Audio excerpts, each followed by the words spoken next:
Olá, eu sou a professora Maria Alice, de Língua Portuguesa, da Secretaria Municipal de Educação de Barretos. Na aula de hoje temos leitura, o leitor autônomo e proficiente, 2 crônicas. Quem é o leitor autônomo e proficiente? É aquele capaz de ler de forma independente e eficiente, proveitosa, isto é, ser capaz de retirar e absorver informações do texto. Para isso, esse leitor precisa o tempo inteiro exercitar procedimentos e habilidades específicos de leitura. Então, vamos exercitar procedimentos e habilidades da leitura de 2 crônicas propostas pelo material. E o que é crônica? Vale lembrar. Crônica é um gênero textual que faz uma reflexão do acontecido e leva o leitor a fazer essa reflexão. É uma narrativa curta que sugere uma ordem temporal dos acontecimentos, possui tom leve, de fácil digestão, isto é, de fácil compreensão. O modo como se lê depende de muitos fatores, como a finalidade da leitura, as habilidades do leitor ou a complexidade do texto. Ler para encontrar uma informação específica, por exemplo, o significado de uma palavra no dicionário ou um item de uma lista, requer procedimentos e habilidades diferentes dos exigidos para ler um texto didático, de história ou de geografia. A leitura de uma notícia de jornal é, sem dúvida, mais rápida e mais fácil do que a de um texto de filosofia. O leitor proficiente escolhe o modo mais adequado para realizar uma leitura, rápida ou lenta, superficial ou profunda, mas sempre muito atenta. A crônica é um gênero textual de grande leveza, conforme eu já havia falado, que permite leitura rápida, como as que praticaremos neste módulo. Leitura 1. A crônica de Antônio Prata foi impressa aqui sem o primeiro parágrafo. Ouça atentamente a leitura do primeiro parágrafo e faça anotações esquemáticas nas pautas. Então, aqui nós temos já um procedimento de leitura para se tornar um leitor autônomo e proficiente. Você vai ouvir atentamente a leitura que eu vou fazer do primeiro parágrafo da crônica e vai tentar fazer as anotações esquemáticas correspondentes a esse primeiro parágrafo. Então, a crônica pelo telefone. Parágrafo lá, o primeiro. Acontecimento, telefonema, quando, de onde, quem, caracterização, assunto do telefonema. Então, ouça atentamente o primeiro parágrafo. No último domingo, meu pai telefonou. Fiquei contente, não só porque ele mora em Floripa e sinto saudades, mas por saber que uma ligação sua nunca é para tratar de assuntos sérios. Meu pai desistiu de falar sério lá por 1991. No começo, eu briguei com ele. Achava que era preciso falar sério de vez em quando. Hoje, já não tenho tanta certeza. Quando vejo o prefixo 48 no meu celular, abro um sorriso, esperando ouvir sobre uma partida incrível do Figueirense no estádio da Ressacada, uma versão engraçada do jogo Tetris que ele encontrou na internet ou uma nova teoria que ele vem desenvolvendo lá na varanda dele, de frente para o mar. No último domingo era teoria.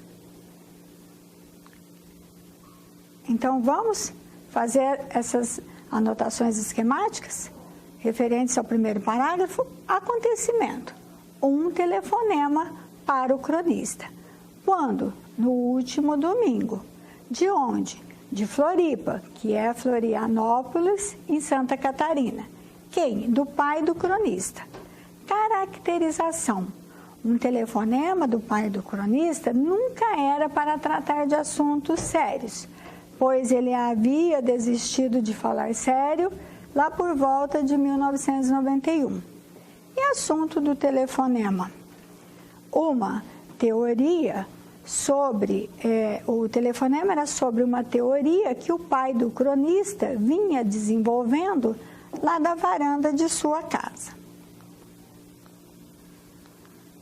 Então, vamos continuar com a leitura, vamos descobrir essa teoria. Começou, como de costume, com uma frase pouco razoável, dita com a maior naturalidade. Telefone é uma invenção que não deu certo. Conhecendo bem meu pai, sabia que meu papel era demonstrar assombro, talvez até uma ponta de indignação, para que ele desse sequência ao raciocínio. Como assim não deu certo, pai? Calmo e seguro, ele continuou. Telefone fixo, desses presos na parede, não deu certo. Em primeiro lugar, a chamada nunca era para quem atendia. Ficava aquela gritaria: cadê fulano? Alguém viu fulano? Ou fulano tinha saído ou estava ocupado. Era o que a gente dizia quando alguém estava no banheiro. Aí tinha que anotar o recado.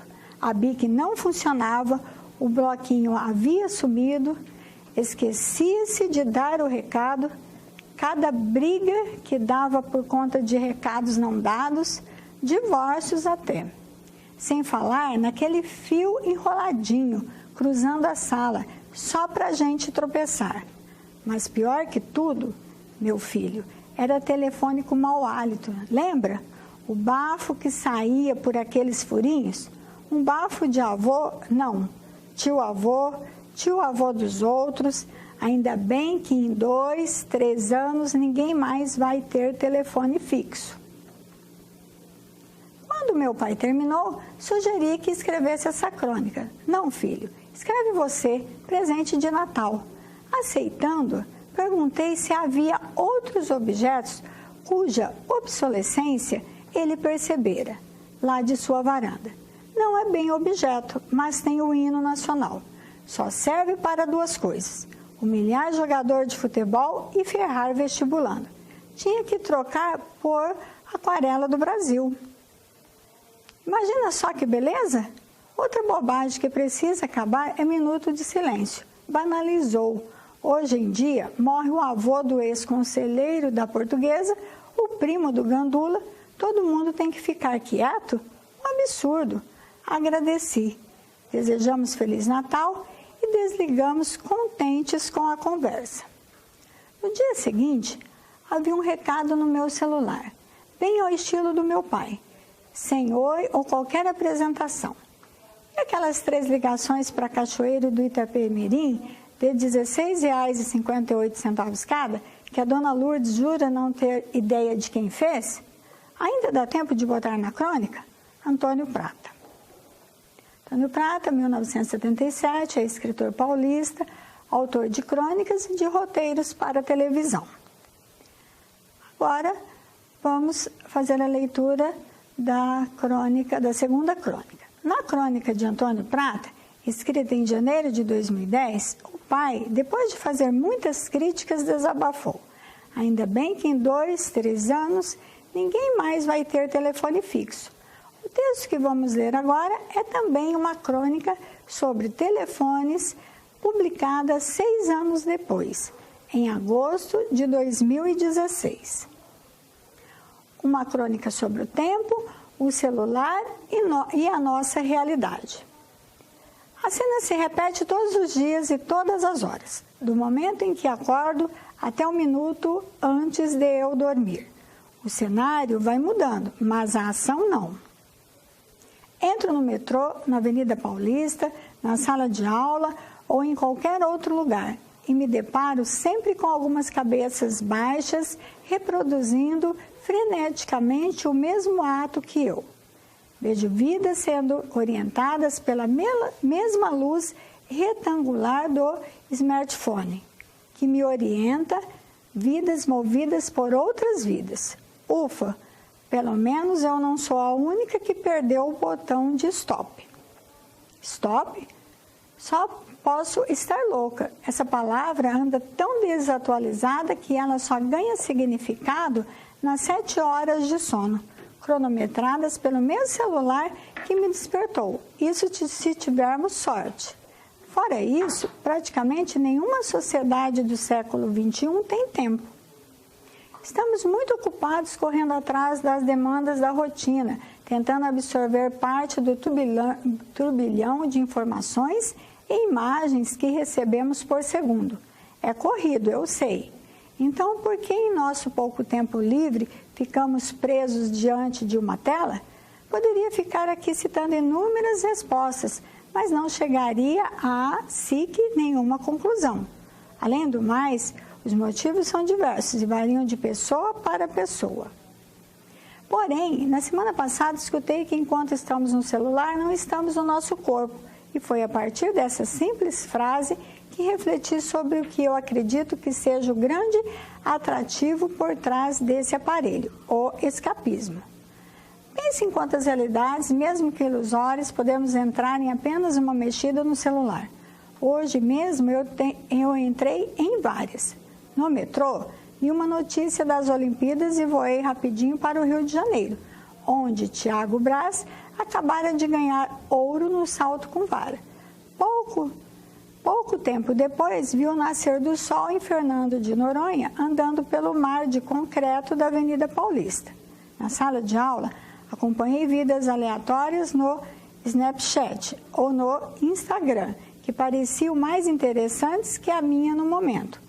Nos outros lugares, a mesma coisa, só que em cenários diferentes. E assim o nosso tempo voa em um piscar de olhos. O quê? Já se passaram 3 horas? Horas de ilusão, minutos de escapismo e vários likes de indiferença. Geração que de tanta informação já até perdeu o botão de stop. Stop? Aquele que pausa o virtual e dá play na realidade? Ninguém quer ele não. Laura Cesar. Então aqui temos uma observação. No parágrafo 7 da crônica de Laura Cesar, foi acrescentada a palavra SIC, entre colchetes, para indicar que o acento grave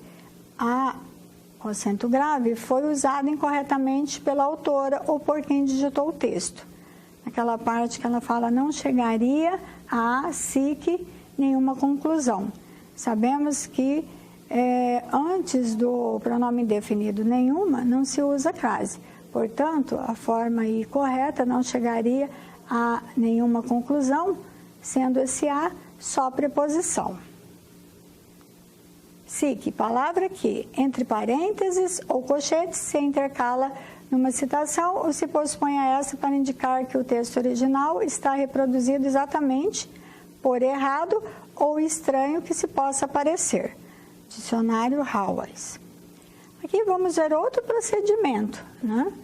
É utilizado pelo leitor autônomo e proficiente. Veja um resumo da crônica de Laura Cesar em 3 parágrafos. A autora descreve uma cena muito comum em nosso tempo. Em todos os lugares, as pessoas, entre as quais ela se inclui, estão sempre olhando a tela do telefone celular, completamente absorvidas pelo aparelho. Só consegue se desligar dele quando dorme.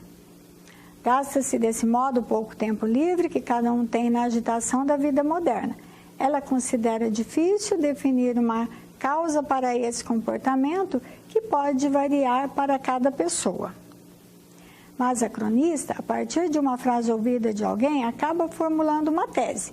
A causa da fixação no celular seria o escapismo. Através dele podemos fugir de nosso cotidiano e viajar para outras realidades e outros cenários mais interessantes. Por isso, segundo ela, o mundo virtual da telinha suplanta nosso interesse pelo mundo real. É isso, pessoal. Até a nossa próxima aula.